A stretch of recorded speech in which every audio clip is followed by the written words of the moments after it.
This is Geek Gab with your hosts Brian Niemeier and Daddy Warpig. We are back. That's right, Geek Gab every week, Sunday night, 7 p.m. Eastern Standard Time.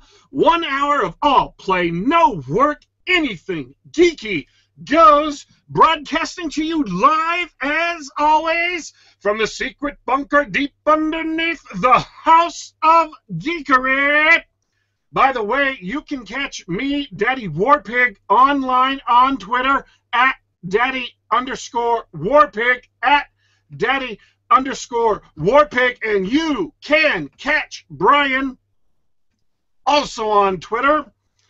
And I'm not going to bother spelling his name because, well, I can't do it off the top of my head, but I have quite thoughtfully provided links to our Twitter accounts in the comments, in the description of the video, and also links to Brian's blog and my blog, The House of Geekery, daddywarpig.com, daddywarpig.com.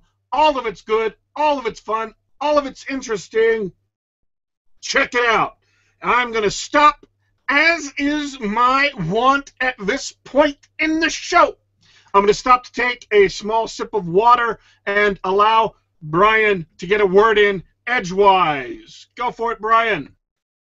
Good evening, everybody. Those of us who are joining us, a lot of you are probably going to be hearing this over the next week because of what tonight is. Yes, it is. It's Super Bowl Sunday. I heard about that. And that is actually, normally we have our third co-host here, Dornall.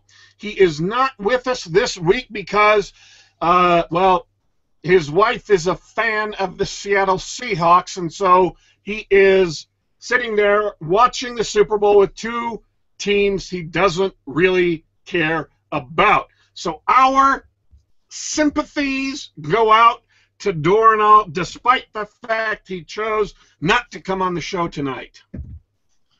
Yeah, but seriously, I hope you folks appreciate it that we here, me and Daddy Warpig, are taking a bullet for you. We are denying ourselves this time-honored tradition to bring you the finest in podcasting entertainment. Yeah, it was hard. It was rough. I had to physically almost pick myself up and carry myself down the stairs to get here instead of going and watching the pregame show. Apparently, I heard Elsa from Frozen was singing. Yes, it was that exciting, I heard. I still haven't seen Frozen. I confess. I haven't seen all of it. Okay. I missed the memo. There was a memo that got sent out sometime last year. I missed the memo. The memo says if you want to pay attention to popular culture, if you want to be a part of popular culture, if you want to watch movies or TV shows or video games or read articles, you have to have seen Frozen. I missed the memo because everybody talks about it. That's not an exaggeration. I've seen political columnists make references to Frozen that I don't get. I'm just staring at the screen. I'm furrowing my brow. I'm like, I don't understand that. I feel like I should understand it. That's something that I probably could understand had I watched the movie. So if you want to engage with people, if you want to have conversations with normal human beings who aren't necessarily gamers or geeks, if you want to have conversations with anybody under the age of 14, you have to have seen Frozen. Otherwise, you're cut off from popular culture. They just don't want to talk to you because you don't get any of the references. Right. I mean, luckily, I really don't deal with that demographic a lot anyway. So, I mean, I've a couple nephews who are like an infant and then 5. But I suppose my older nephew does enjoy Frozen. Although he's also got his Kindle and streaming YouTube on his cell phone at the same time. He multitasks. So he's never been that engaged with it. I tell you the problem with Frozen. This is what stopped me. Is I watched the first 10 minutes and it did not make any damn sense. And everyone was telling me how awesome this movie was, and I actually sat down to watch it. I sat down, I watched the first 10 minutes, and I couldn't continue because I was so confused as to what was going on. And so like a week later, I was talking to my sister. I said, have you seen Frozen? She said, oh, yeah, I've seen Frozen. I love Frozen. It's so good. I said, tell me what the first 10 minutes are like, because they didn't make any sense to me. Please explain it to me. She's like, oh, no, the first 10 minutes don't make any sense. And I'm like, I knew it! I knew it wasn't just me! I knew it wasn't just me. Nobody gets the first 10 minutes of Frozen. They're like a barely lucid fever dream pouring out of the writer as he's typing up on his typewriter. Nothing makes sense. You have to watch past that before things start making sense, and I just wasn't patient enough. I have a short attention span when it comes to things like that. And so I guess I'm just going to have to grit my teeth, sit through the 10 minutes again. It was the troll that just kicked me over. I was like, what the hell is this troll doing here? What's going on? Why are the parents selling their daughter or buying their daughters? I don't get this. This is confusing to me, and I don't like it. So I turned it off and did something else. I watched something else, probably something with a lot of violence, because that calmed me down. So I'm going to have to grit it and get through it. I feel like Captain America from the Avengers. Well, that's not a bad way to feel. Well, yeah, he's sitting there, and they're making all these jokes around him. Oh, he's another, Einstein or whatever, and he's just staring around confused, and finally they make one thing that he gets. He's like, I get that. I got that reference. That's the way I am around Frozen people. Oh. Yeah. All right. Yeah, I'm just staring at them. They're talking. I thought you meant that watching Frozen somehow made you feel at the peak of human achievement in every possible category. I get you now. No, that would be nice. That would be awesome. I would have seen Frozen like 10 times already. If that were true, I'd be a binge Frozen. I'd just turn Frozen on in the morning and leave it in the background while I went around and did awesome stuff. That would be like Popeye, the Sailor Man, with his spinach, Frozen. I would just put that on an iPod or something and leave that running the whole time. So you've played, So you've played, I'm sure, Palladium RPGs like Rifts, right? Yeah. Yeah, I was just thinking of that. I was like, that is a weird but awesome idea for Popeye syndrome. Remember the drawback? Popeye, which is basically what you're talking about, where it's psychosomatic. Oh. But if you take that drawback, your character needs to be exposed to a certain thing to use like some skill or power he has because he thinks it's true. But it isn't. Yeah, but watching Frozen would just be the weirdest trigger condition for a superpower. But I love it. You can see that some poor accountant is sitting in his office, and all of a sudden this gigantic robot busts into the city, starts busting apart buildings, going on a rampage, and everybody's screaming, "Oh, Mega Man! Oh, Mega Man, save us!" And he's like, "I'll save you in, what, hour and a half, 2 hours? Give me a sec." Click. Turns on the VCR. Yeah. Worst. Go ahead. Just the worst superhero ever. That was it. Yeah. Well, and of course, when you said accountant, I immediately thought of Larry. That's probably why I said accountant, is we thought of Larry. By the way, we do the show every week. I'm going to say this to the audience. I don't know if you're new or if you've turned in before. We do the show every week. Sometimes we have guests. Sometimes we don't. Sometimes we have 3 co-hosts. Sometimes we don't. We strive to have 3 co-hosts and want to have guests pretty regularly. Last week, our guest was a New York Times best-selling author, Larry Correia. So if you didn't listen to the show, if you haven't listened to the show, we have all of them available on YouTube. You can download them and listen to. And the reason why that's pertinent is he started off as an accountant in his career.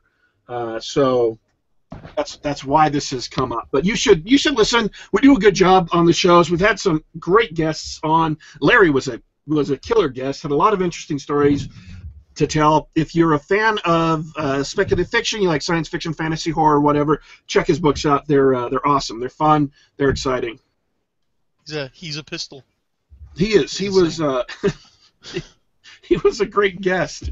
You see, now this is the thing. We sat down to do this show, and I didn't know if you were going to be on or not. I confess, I was like panicking. I'm thinking, do I have to talk for an entire hour all by myself? I mean, I can do it. It doesn't strike me as very fun, especially since I haven't had anything really like, I haven't seen anything new that I could talk about or anything that got me excited to talk about stuff. I feel kind of deflated because it's been a while since I've seen anything that has got me so excited. I just want to talk about it a lot. And I don't know if that's me or if that's just the winter season and I'm feeling blah, or if it's just I've hit that age where everything goes to crap and you think popular culture just sucks, and so you like retreat into a big mound of classical music CD. I hope not.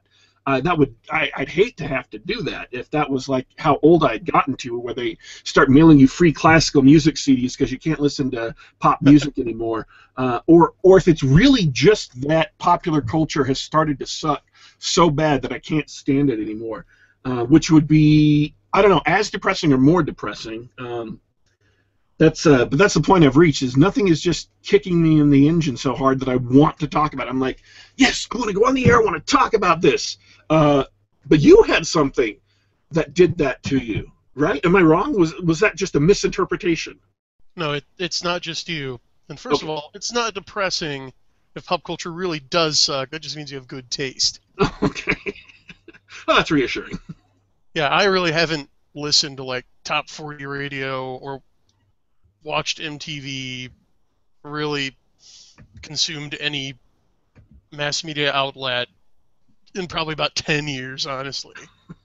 Then again, I'm from the wrong century. I was like 52 when I was in 6th grade. I've been a curmudgeon in training for most of my life, so I get what you're saying. But the thing is, so that's why you were a John C. Wright fan. Yes, or perhaps I don't know which way the causal relationship goes, but yeah, guilty as charged. But yeah, that's why we have indie. If you don't like what the major studios or the major labels are putting out, you know, there's some college kid who went and got a camcorder and grabbed a friend and was like, hey, let's make a movie, and turned out something better than Hollywood's serving up. I had the most hipster moment earlier today. Ooh, do tell. Seriously, it was like pure hipster. I was almost embarrassed. I'm reading through something on... No, I was reading through Pizzagate, the hashtag. I can explain that in a bit, but I was reading through Pizzagate and the hashtag, and somebody said, oh, I'm just so sick of this Pizzagate. I'm going to go to SoundCloud and listen to this band. And it's a group I've never heard of. And I'm like, what the heck? I was bored. I had some time. I clicked on the link, and I listened to SoundCloud. It's a band called Oh Wonder, and it's spectacular. It's just brilliant. It was just gorgeous, gorgeous song.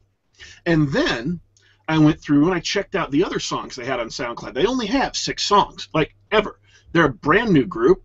Both of them are veteran musicians, and they only started publishing music 6 months ago. This song that I heard literally came out today. It was released this morning. And I started listening to it like 8 hours after it was released. That's the most hipster I've ever been in my entire life, is getting in on something like 8 hours after it's been released. And of course, there's hundreds of comments on SoundCloud, and like 10,000 people follow them, so I'm not that hipster. I'm not so hipster that I'm like beyond the cutting edge. But these... all 6 songs are brilliant. All 6 songs are really cool to listen to. This is the moment in which I wish we could put music on the air. We can't, unfortunately, because of copyright things and whatever, but I'm going to put links to the group. Literally, I have the links already saved. I'm going to put links to the group in the description. If you want to go to SoundCloud, listen to them. They've got 6 songs right now. You can listen to them for free in 128K MP3. And then in another 6 months, in September, they're actually going to release the album. So this is just a teaser to get people excited for the album. It's indie pop that's very, very mellowed out, very, very chill, very, very awesome. I just loved it. And so I found a way to download them and put them into my iTunes, and when they release the album, I'll buy the album. It's great to have. So the band's called Oh Wonder. The 2 songs I loved the most are Lose It, which is the one that was released today, and Body Gold, which is the first one they released.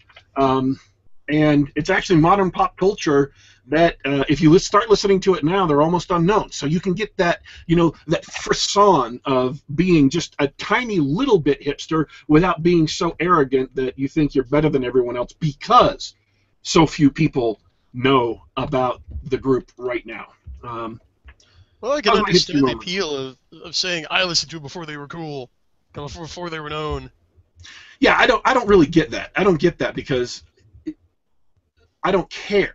I don't care if other people like it or dislike it. I'm kind of obnoxious that way. It's like, okay, that's cool. I mean, I still listen to my Milli Vanilli CD, which I bought in the store. Right? Bought it in the store used for $30. So, wow. In 1999. That's how much I like Milli Vanilli. Is I was willing to buy them in the store used for $30 for years after everybody started hating them. So. Oh, no, 14 years. Sorry, 14 years after everybody started hating them. That's how much I like Milli Vanilli and how little I cared that other people had stopped liking them. So that is, you've gone through hipster, come out the other side. That's like a negative image of it. I got into this so long after everyone else did. Just don't care. So, yeah. But Oh Wonder, great group. Lose It, Body Gold. The link's already in the description if you want to check it out on SoundCloud. We totally went a different direction from the thing you were excited about, though. Are you excited about something? Yeah. Is this going to be a spoiler, or is this going to spoil things for me and the audience? Is what? You talking about the thing that you were excited about talking about. The movie you were excited about? Oh, okay. Yeah, Frozen. No, I know what you mean.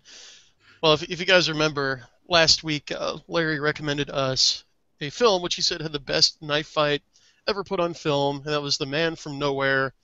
It's a Korean flick from sometime recently. Everybody uses flip phones still, but I don't know, it was sometime after 2006 was made. I suppose I could look it up, but that would be work.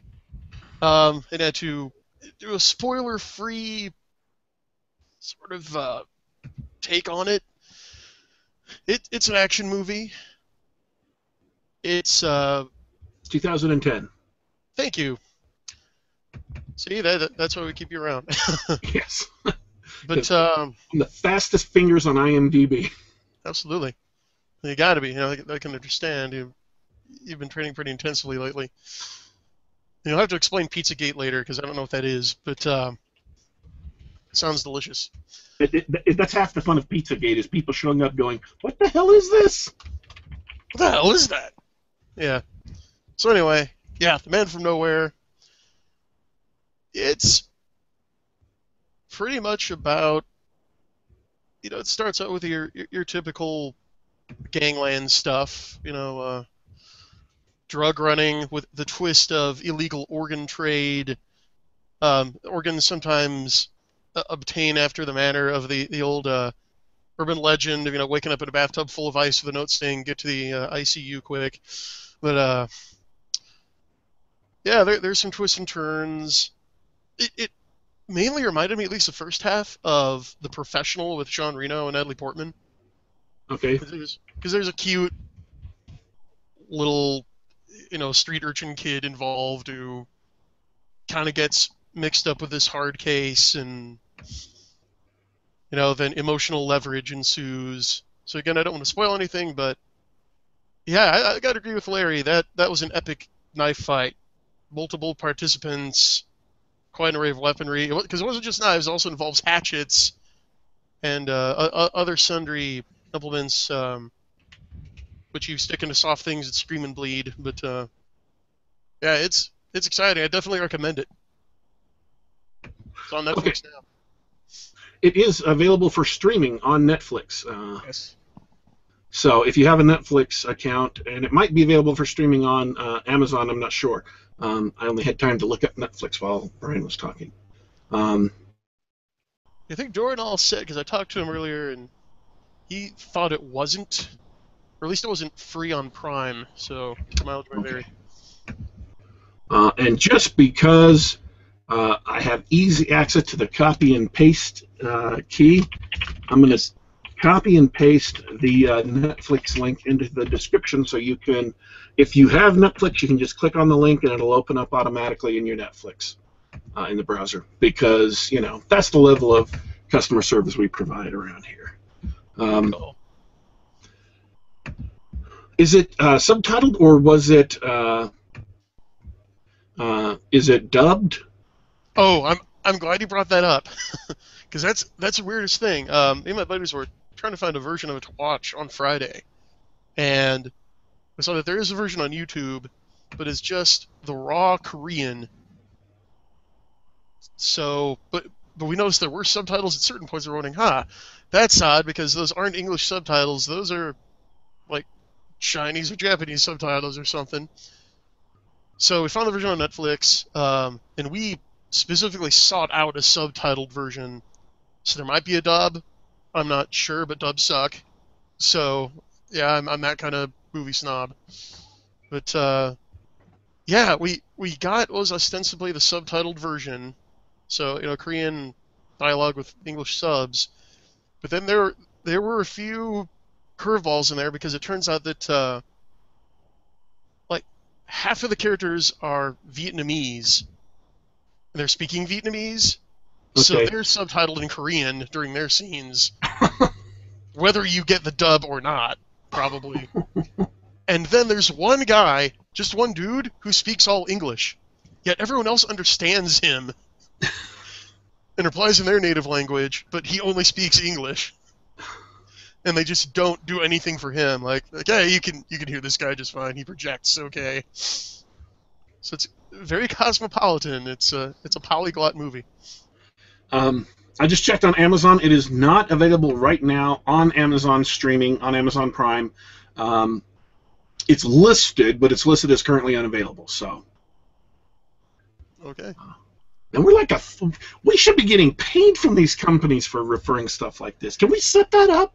Is there a way I can like make a couple of pennies off of every person who decides, hey, that sounds great, I'll click in? That would be awesome. There's the Amazon Associates program. Oh, yeah. Yeah. Yeah. Okay, I'm gonna skip over that. We're like exciting people, or excited people, giving out, you know, hey, here's some cool stuff. Hey, here's some more cool stuff. I want a kickback. I don't know. Is that corrupt of me to want a kickback from companies if I find something cool and I send it their way? No, that's just sensible of you. The worker deserves his wages. So,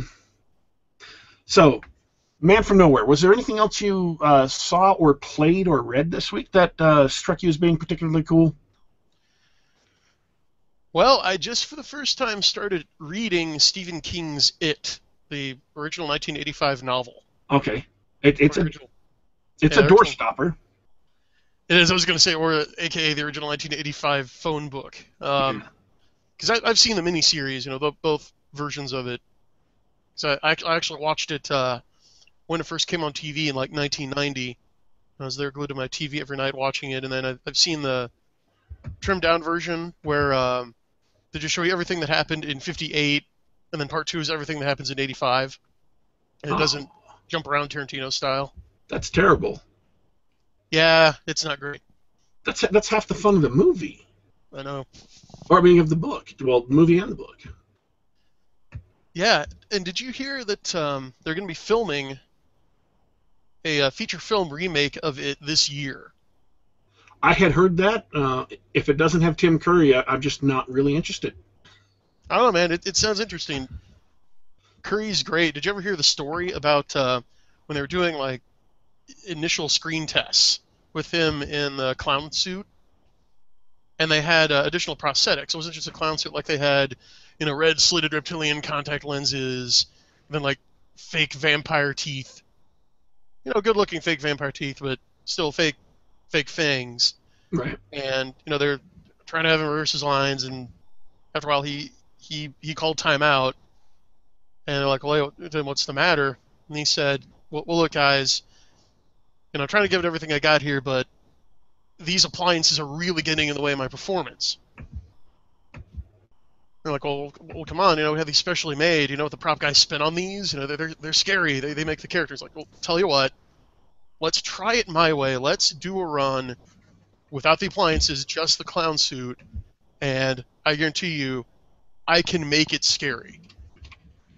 And this is a testament to what just a great physical and character actor Tim Curry is. After he did the take, without the extra prosthetics, he's scared pretty much everyone on the crew so bad they're like, okay, yeah, we're going to shelve these. And they just had him do it in only the clown suit, and he sold the rest of it with just his performance. I believe that. Except for a couple scenes, where there's like a transformation or something, but yeah, he just nailed it. But yeah, I'm reading the book now, and yeah, well, you can tell that King got to the point where he had enough clout. He's like, I don't need an editor anymore. I'm not accepting your cuts. Yeah. Because I've just spent the last few weeks digging into one of my novels and largely just trimming out extraneous stuff, and I'm reading it and I'm going, oh, good lord, this is the opposite of my entire mindset right now. It's really sad. I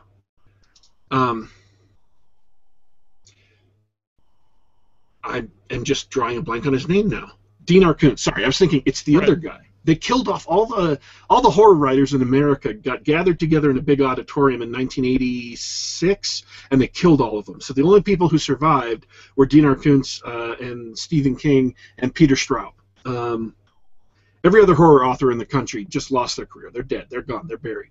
But Dean Arkuntz, you could tell for a long time, his early books are lean, they're quick, they're mean, you get all the crap cut out, and then it's like you can almost, when you're reading them in chronological order, you hit that one book where there's just flab. Not a ton of flab, but enough flab to notice, and then after that it just keeps getting worse.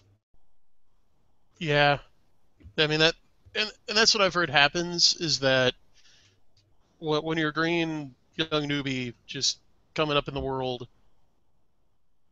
that's why sometimes a writer's first novel is the best, because it's the most polished, because chances are it's been subjected to sometimes years of revision, so it can get past the gatekeepers, so you can find an agent who will read it and fall in love with it, who can then shop around to an acquisitions editor.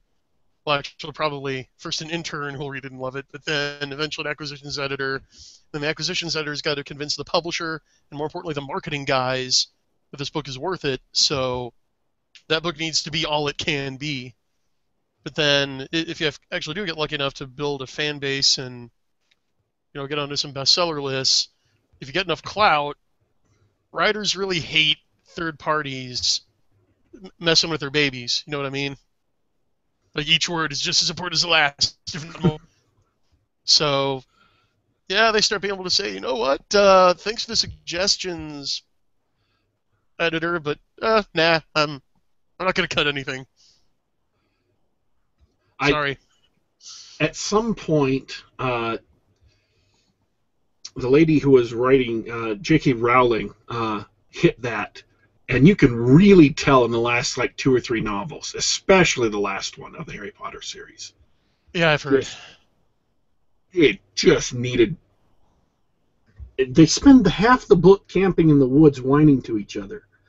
All of that could have been cut. All of that could have been just chopped out.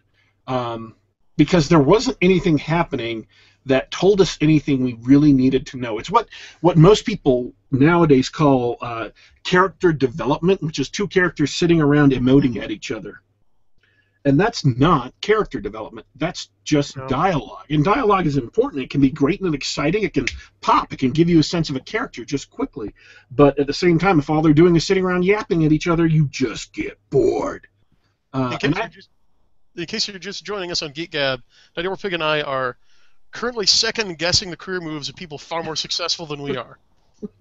Infinitely more successful than we will ever be. We live in solid gold houses and drive rocket cars and sleep on stacks of $100 bills. Yeah,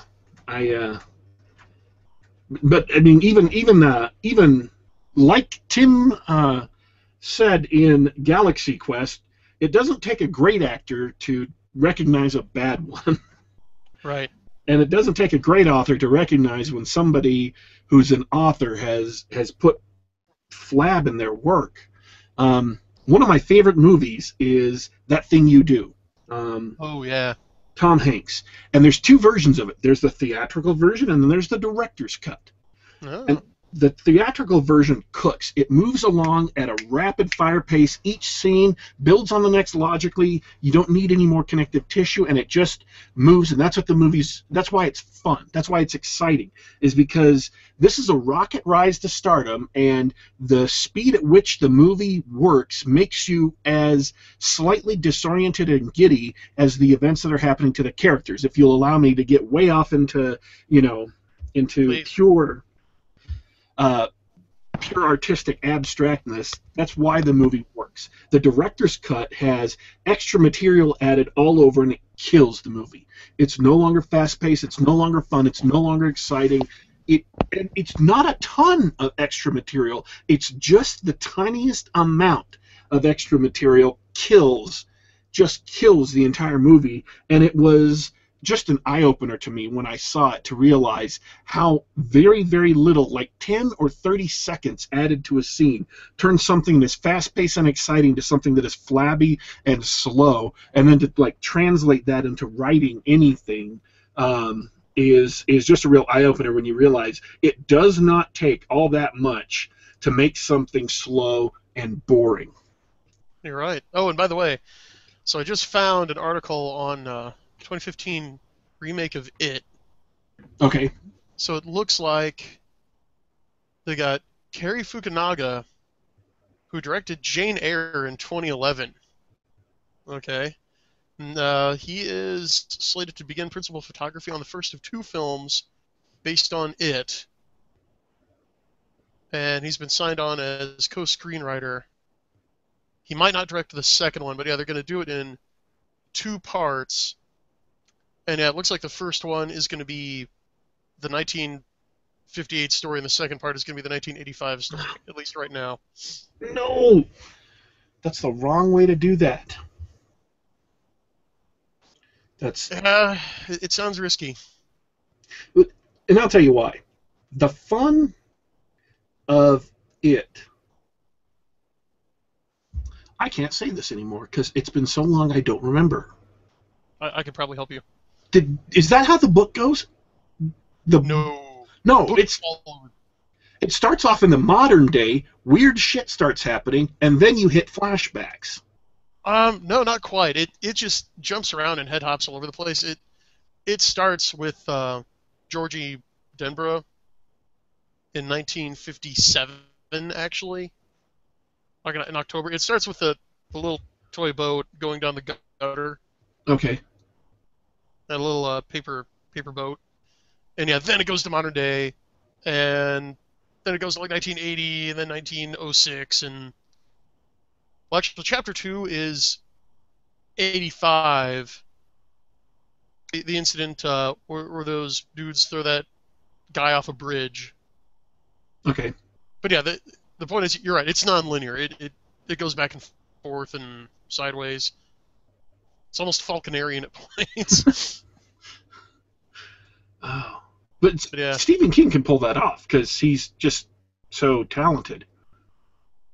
Yeah, he's paid his dues. As far as a writer goes. Okay, so good book, a little bit flabby because, well, it's Stephen King. If you like Stephen King, then this is one of his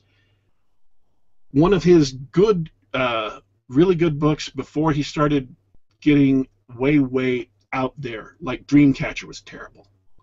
And it was a terrible movie, so. Yeah, I skipped that one. For good reason.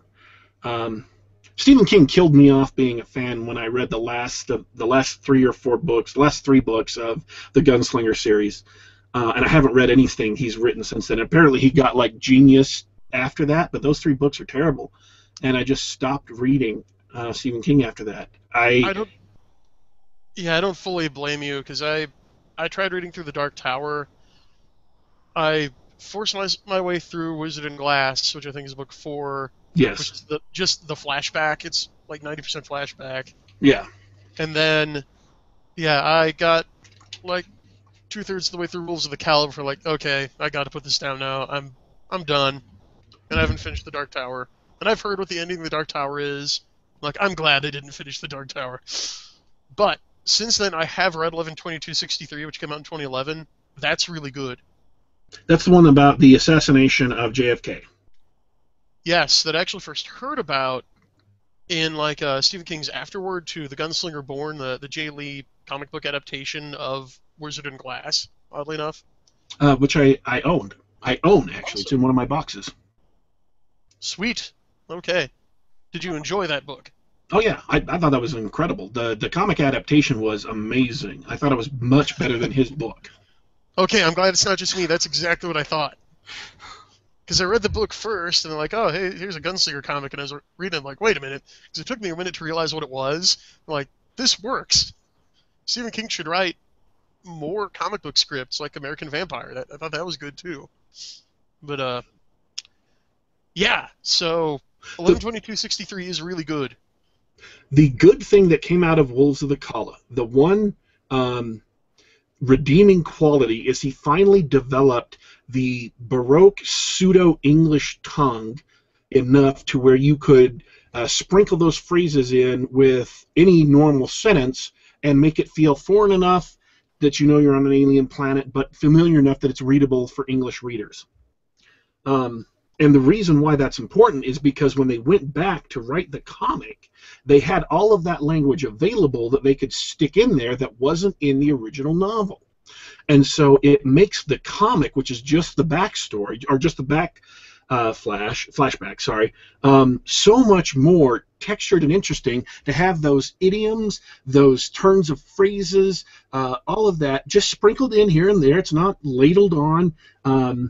And it makes it actually a much better story. And they also bring in some material that's sort of implicitly in the background of the series that never shows up in the series because it got put together in a Dark Tower encyclopedia. They brought in some of that material that gets stuck in here and there that you don't get in the novel and you don't get in any of the novels. And that actually, they pick just enough of it out that illuminates the actual story just enough to make it all interesting and cool. And so they had all this material available to them that had been produced, and they could finally bring it together with the story to make a much better story than the novel that was published.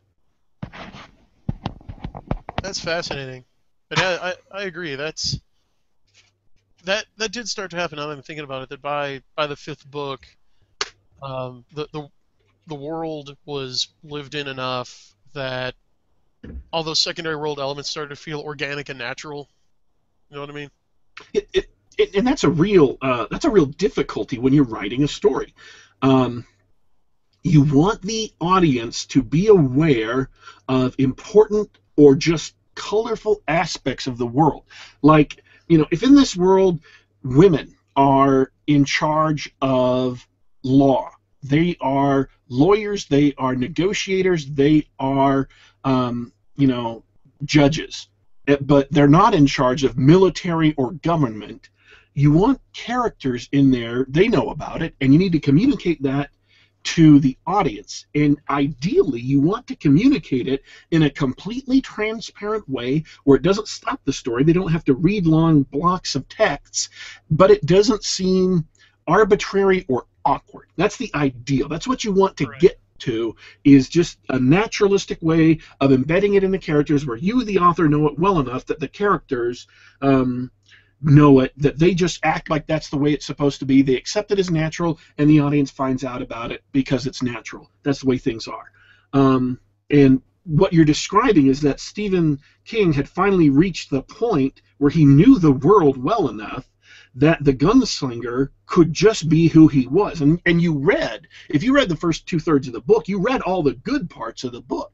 When he goes to that little town that asks him for help, how he is manipulating them into asking him for help, the discussions that he brings to the tales that they relate, all of that is actually world building coming through in a very naturalistic way, which is not Stephen King's strong suit, because he doesn't do that. He doesn't do world building. He sits down, he writes a novel, and then he edits the novel, and he never really does any world building except as it occurs to him as he's writing a novel. He's just so damn talented. He doesn't have to do any of that, and people will still find his novels entertaining.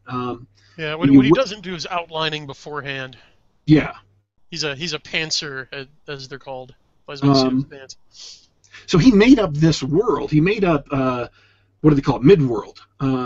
Made up Midworld all as he's writing those short stories back in the 70s, and then as he's written the novels from, I think the second one came out in like 1984, 1985, 1986.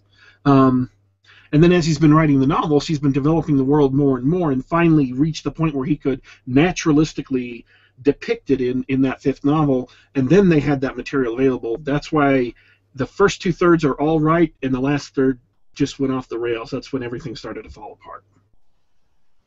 Well, it's interesting you bring up Stephen King's world building and how he can just apparently do it off the cuff and organically like that.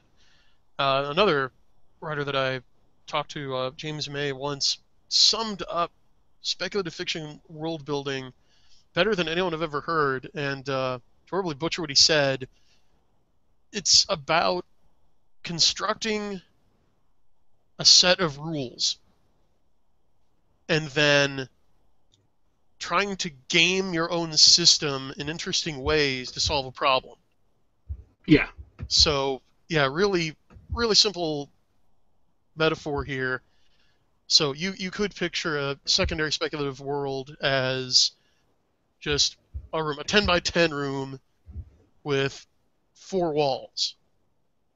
And so then your world is those 4 walls, that's the system, and then you have a character trapped in there, and how that character gets out without breaking any of the rules you've set up is the story.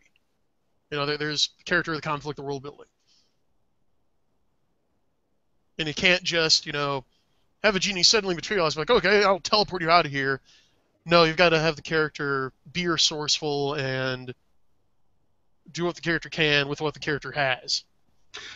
Or if you're going to have a genie teleport them out, then what has to happen next is that there's some problem that comes out because of it. The genie teleported them out, and so now they're enslaved. They have to do 3 tasks for the genie before they can get free, and that's your story. Exactly, which actually that's a really cool idea. Yeah, hey, write it down. And that's a Deus Ex Machina, which, contrary to what a lot of people say, is not always bad. I mean, it's a trope, and they've been around so long because they're successful. But the thing with the Deus Ex Machina is you've got to set it up. So the genie bottle has got to be there in your initial description of the room. It's got to be there on a shelf. So, by the way, we have a question from the chat. I saw that. Go ahead and read it. Okay. This is from Bradford Walker. At what point do I want to find someone else to edit versus doing it myself?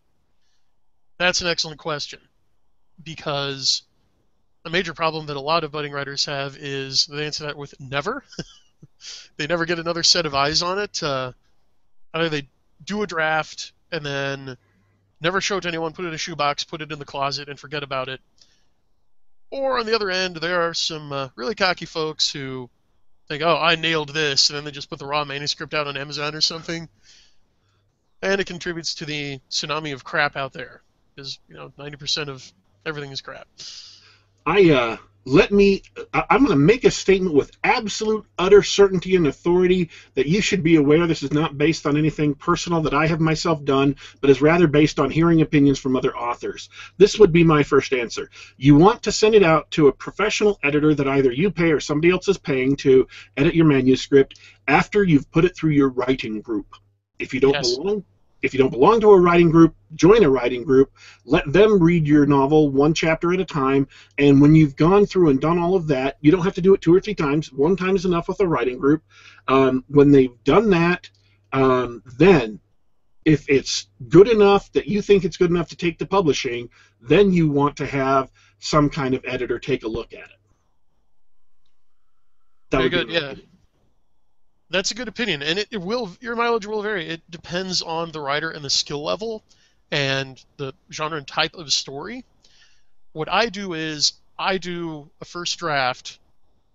Well, I'm an outliner, so I do an outline, then I do a first draft based on the outline. But even though I've done an outline, I know my first draft is going to suck. It just will. I know Yeah. myself. So I then I do a second draft on my own. That is one that's fit for the writing group, for my beta readers. Because I don't actually have a writing group I physically meet with, because I just haven't been able to find one in my area. But I have some great folks online that, due to the marvels of internet technology, I can collaborate with, and I get their feedback, and I don't automatically implement every change that every one of them says. What I look for is if 2 or 3 or 4 of them are having a problem with the same thing, Yep. that's something I've got to change. Yep. Once is a fluke, twice is a coincidence, third time is proof. Okay. I learned that from 3rd edition D&D. Excellent. Once again, Monty Cook shows us the way. But yeah. Then at that point, then I send it to my editor. Because I have an editor, but people who played 3rd edition D&D, there were like 10,000 variant ranger classes online. And what that said to me is there's a problem with the ranger that people are trying to fix. Doesn't mean any one solution is the right solution. It just means there's a problem with the ranger that someone's trying to fix. And that's where I learned that is I immediately understood that, oh, if somebody's making 5 different versions of the same feat, or 50 different people are making 5 different versions of the official feat that's in the rulebook, or an official prestige class, or a weapon, or whatever, that means there's a problem with that somewhere. None of their solutions may be right, but there's a problem there that needs to be addressed, and I memorized that, and I've applied that to every project I've done since then. Right, that's really important, because that is the difference between beta readers and a professional editor. I've heard on the Writing Excuses podcast the analogy made that beta readers are like people who test drive a car. They're lay people, and they're like, oh, there's a weird rattle. There's a funny smell coming from the air conditioner. They might not know what's wrong, but they know something's wrong. And if multiple of them have the same problem, you should pay attention to it and look into it. An editor is like a professional mechanic who's like, something is wrong and it's this. Because I know Brandon Sanderson has said that his writers group, which contains other professional writers now, but at least in the early days, his beta readers would say, oh, well, I had this problem. Something felt right. I was confused. I was bored here. I think it's this. They'd almost always be wrong. Like, they'd be right that it didn't work, but then you give it to Moshe Feder, his editor, you're like, oh, here's why it's not working, and Moshe would always be right. It was just this light bulb coming on eureka moment. So that's, I suppose we should have answered this in reverse, that what an editor does for you should be the basis of when you send it to an editor versus your writing group. Because your writing group will tell you where there are problems, but not necessarily what to fix. The editor will tell you what needs fixing.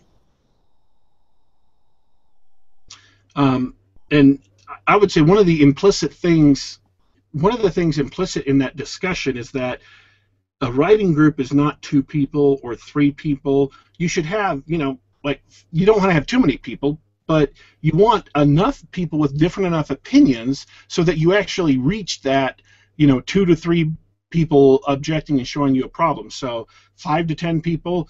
Any more than that, it's too many, because you're going to be expected to read and contribute as well. But any less than 5, you're not going to have enough different opinions to where you can say, oh, yeah, these 3 people didn't like it. Exactly. And sometimes you may not fit in with the people, so you want to find a writing group who you can stand, who can give you feedback that doesn't make you want to punch them. Right, and you still want people who challenge you. You don't want a bunch of sycophants like, oh, everything you write is as divine oracles from on high. No, you want people who might be able to disagree with you or have slightly different tastes than you, because the reading public is probably going to have people who disagree with you and have slightly different tastes and like different things. And not friends and family. You want it... Exactly. Okay, he has another question? Sure, why don't you go ahead and read it? For writing, what's worked best for entertaining a reader while informing them of how the unreal elements of your environment works? I want to say this. I am not a published fiction writer. I was published in a newspaper So I'm a published journalist. Take my advice for what it's worth. I worked in newspapers. I wrote opinion columns, reviewed TV shows, wrote news stories. Brian, on the other hand, is a published fiction author. He's got a story. Okay, he's got a story published in Sci-Fi Magazine. It's great. We talked about it 3-4 episodes ago. So he's a published fiction writer. So if you want to divide up our experience that way, neither of us are super experienced. We're not, 10-year veterans. But both of us have done writing for pay in different spheres. So we're not complete noobs as far as that goes. Yeah, we're not just saying this by talking out of our ass. We have had experience.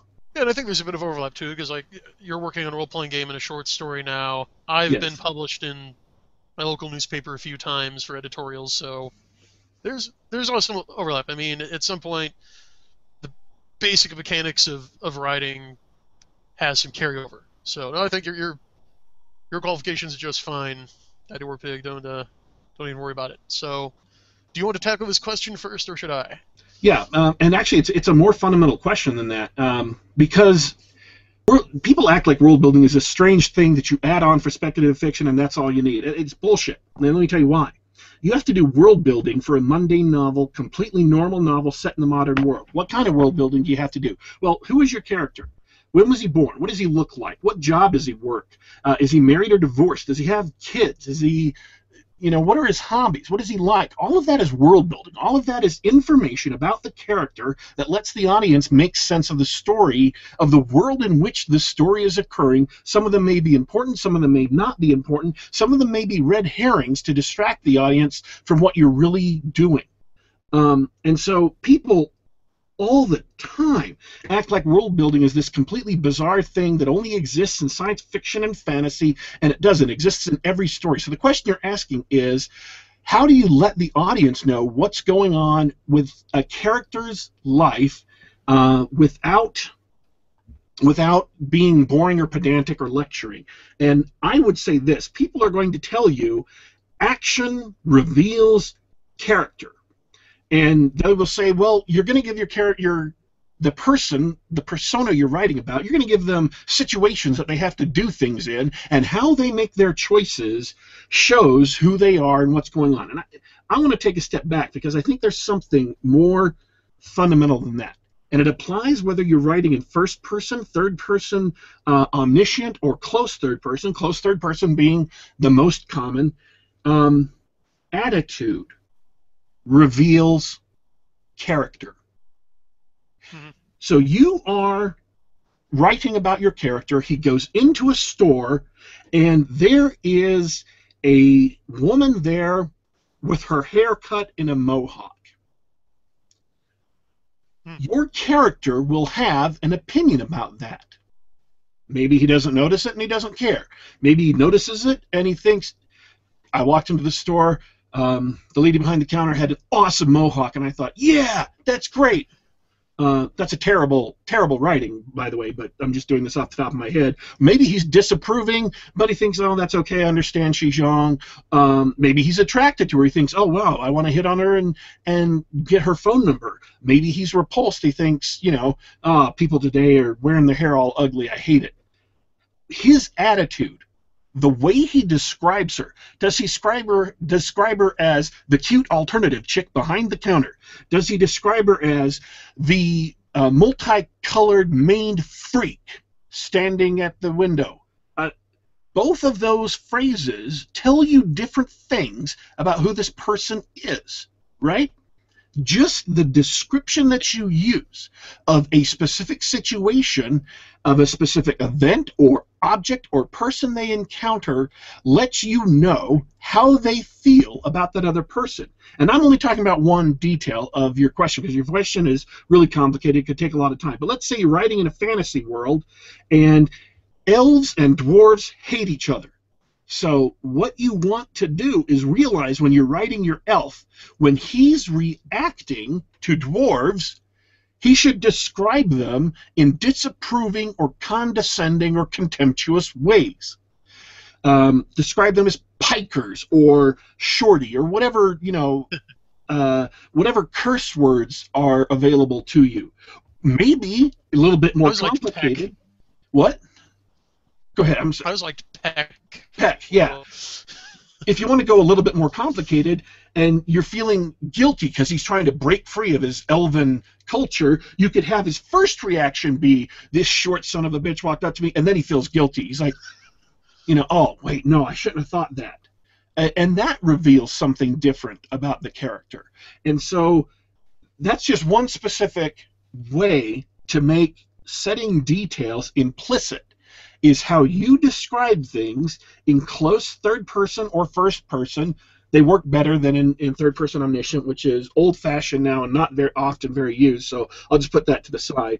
How they react, what their emotions are, what their attitudes are, how the description goes, that reveals so much about the character that is fun, it's interesting, and by the way, that's what gets the audience to buy into the character. That's what gets them to care about the character. That's what gets them to want to go on this journey through the story with your character, is that they are interesting. They are colorful. They have opinions, and whether they say them out loud or not so that other characters hear them, the audience hears them, and that's what makes them love or hate the character.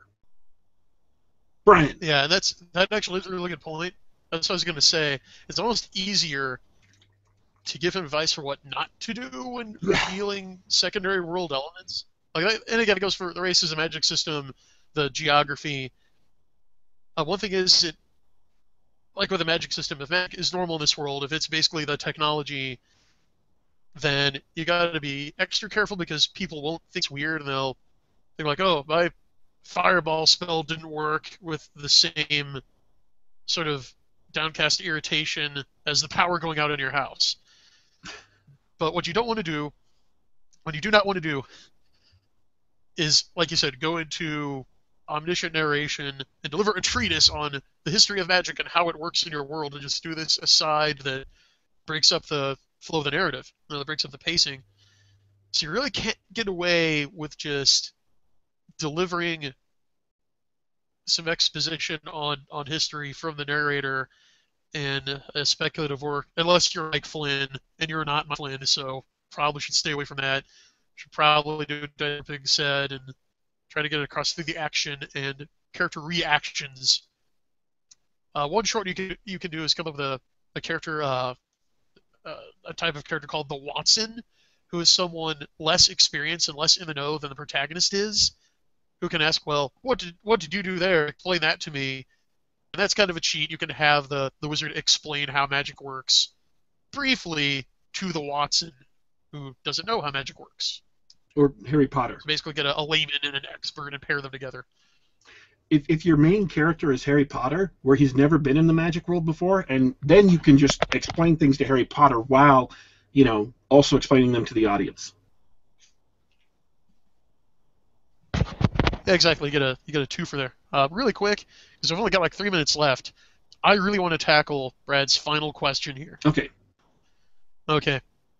Because I've been researching this a lot. And what he asks is, basically for someone with no established brand, what's better, independent self-publishing or the traditional route? And I have come around on this recently. I used to have a pretty strong opinion, even as recently as a year ago, at least in my situation, that traditional publishing is basically the only way. It was the only way to go, because I thought that with self-publishing, it's, even if you write a good book, and let's face it, most self-published books, most books aren't that good. I mean, I forget who wrote the law that said 90% of everything is crap. So it's no insult to... Sorry? Sturgeon, Theodore Sturgeon. Right. Yes, Sturgeon's Law. I knew you'd know that. So that's no insult to anyone. My first works were definitely garbage, because you gotta make your bones, gotta pay your dues. But anyway, I just thought, well, there are like 500,000 competitors out there. It's going to be impossible for my work to find an audience. But I've been researching it more and more. I've been reading the entire blog from start to finish of an author named Joe Conrath. I don't know if anyone's familiar with him. He writes mysteries and thrillers and suspense and whatnot. But Joe just busted his hump breaking into traditional publishing. He wrote and made submissions for 12 years, got over 500 rejections, finally made it in, worked like a dog, visiting like 1,000 bookstores or something ridiculous, hand-selling his books, doing impromptu signings to earn out his advance, which was, by all accounts, pretty small. It was good for a mid-lister, but it wasn't six figures. So he actually earned out his books and then got dropped. Just unceremoniously, his publisher that he slaved for dropped his whole line, even though he was making the money. So it's like, okay, this business is kind of broken. Yeah. Well, yeah, I've got these trunk novels. Let's see what happens when I put them on Amazon. And today he's a millionaire through self-publishing. Now, will that happen for you? Almost certainly not. Like Brad said earlier, it's a crapshoot, and yeah, that's really the way I've come to think of it, is that whether you go the traditional route or self-published, it's a gamble. I mean, there are no guarantees in publishing at all. But I think that right now, in this year of our Lord 2015, self-publishing gives you a bit of an edge because it gives you all the control. If you submit a novel to a traditional New York publisher and they pick it up, you lose pretty much all control over that project. Like, you were there to make revisions, but again, unless you're J.K. Rowling or Stephen King, you will not get to choose cover art. You will not get to choose how much it gets promoted or how much money you get to advertise it. You won't get to choose how big the print run is, even necessarily what the cover blurbs are, what the formatting's like. With self-publishing, you choose all that, but keep in mind, it's really not self-publishing. It's just going into a business as a publisher with yourself as your only client. So when you self-publish, keep in mind you're taking on all the responsibilities and duties of a publisher. Including publicity. Including publicity, everything. But, again, thanks to the internet, thanks to Amazon, it's possible now. So if you want to be able to decide what cover your book has, how to market it, when it comes out, if you don't want to wait 18 months for the time you turn in your manuscript for it to be available for sale, if you want the print book and the ebook released at the same time, self-publishing is really your only option. And otherwise, yeah, you can get on the submission carousel, hope an agent likes your book enough to shop it around to editors who like it enough to shop it to their publisher and their marketing guys, and then hope that they give you enough of a push to make it a success, and then hope they don't drop you, because only 1 in 5 books published by a mainstream publisher succeed. I mean, the sad truth is most first-time authors do not get to be second-time authors in the traditional system. And one other thing, too. You only have one chance to make a good impression on a member of your audience. And so you want to make sure that whatever you put out there is the best possible thing that you can put out there. Yes, either way. Whatever route you choose, yes, do that. I read a lot of novels that are independently published, and they're crap. To where, I see the word smash words near a novel, I don't want to read it. I can't even bring myself to read it because every single smash words novel I've read has been crap. So if you want to rise above the shit, make sure that what you publish, self-publish or send to an editor or whatever, is actually good enough to get out there to impress an audience member to where they remember your name and they want to read more of what you make. Exactly. Perfect. And here's some tips on how to do that. So if you go the traditional publishing route, write a first draft. Whether you outline or you're an organic writer, that's up for you to decide. You're going to have to try both to figure out what your preference is. It's probably going to be some mix. But write a first draft, write a second draft, get a writing group, run it through your writing group, get their feedback. If there are points of feedback that intersect, and if you're getting multiple complaints about the same thing, seriously consider changing that. Then do another draft, and only when you are confident that it's as good as you can make it, then start sending it out to editors and agents. But and at the meantime, start on your next book. Yes, and then immediately start. Yeah, write every day. Got to be strict with yourself. Do it every day. If you're going the traditional publishing route, Do all of that except for submitting it to agents and editors, but then hire a freelance editor to give it a final polish. And you may even want to hire three. You might want to get a copy editor, a line editor, and an editor, because that's what publishing houses subject manuscripts submitted the traditional way to. But just get that as polished to mirror shine as you possibly can with all the help you can get. Then hire a professional artist. And again, you're going to have to look at samples, interview them, because you're hiring an employee on a work-for-hire basis, because you are now the CEO of your own company if you self-publish. Get art you're happy with, then hire a professional formatter to turn your MS Word doc into something the Kindle can understand and isn't full of formatting errors. Then you got to do the same thing with your ad copy. Make sure that your book blurb and your description and your synopsis that appear on Amazon are as enticing and as good a description as they can be to attract people. And pimp that mother. Pimp it and experiment. The main important thing is experiment. Like Joe has changed the cover art on each of his books like 8 times or something. He is fiddled with the ad copy like 40 times each. He constantly experiments with pricing, because the sweet spot for price is just it's a mobile target. It keeps moving. So I might want to put a book out at $3.99, then if it's not selling great, move it to 99 cents for a month or a quarter. So it works. Some people sell better at 99 cents. Some sell better at $6. You know, if you want your series to sell, if you want it to keep on selling, if you want to get a backlist going, you have to keep on putting out books. Yes. If you're an independent publisher, that's something that Sarah Hoyt says on her blogs. As soon as she stops, if she hasn't had a book release in a series recently, the sales drop off. Yeah, and the same is true. Traditional publishing really would like you to put out at least one book a year. A lot of pros I talk to say 2. To stay in the public eye, you want to put 2 books out. And if that means having like your fantasy series and then your sci-fi series and alternate them, that's one way to do it. If your publisher will let you write in a different genre, because sometimes they don't like that, or you have to take on a pseudonym to do the other series. And if you're self-published, yeah, just get as many books out there that are of high quality as possible, because the main difference between the two is with traditional publishing, you get your book out there, it sits on Barnes & Noble's shelf for, if you're lucky, 6 months, and then it's gone. And it gets remaindered and returned.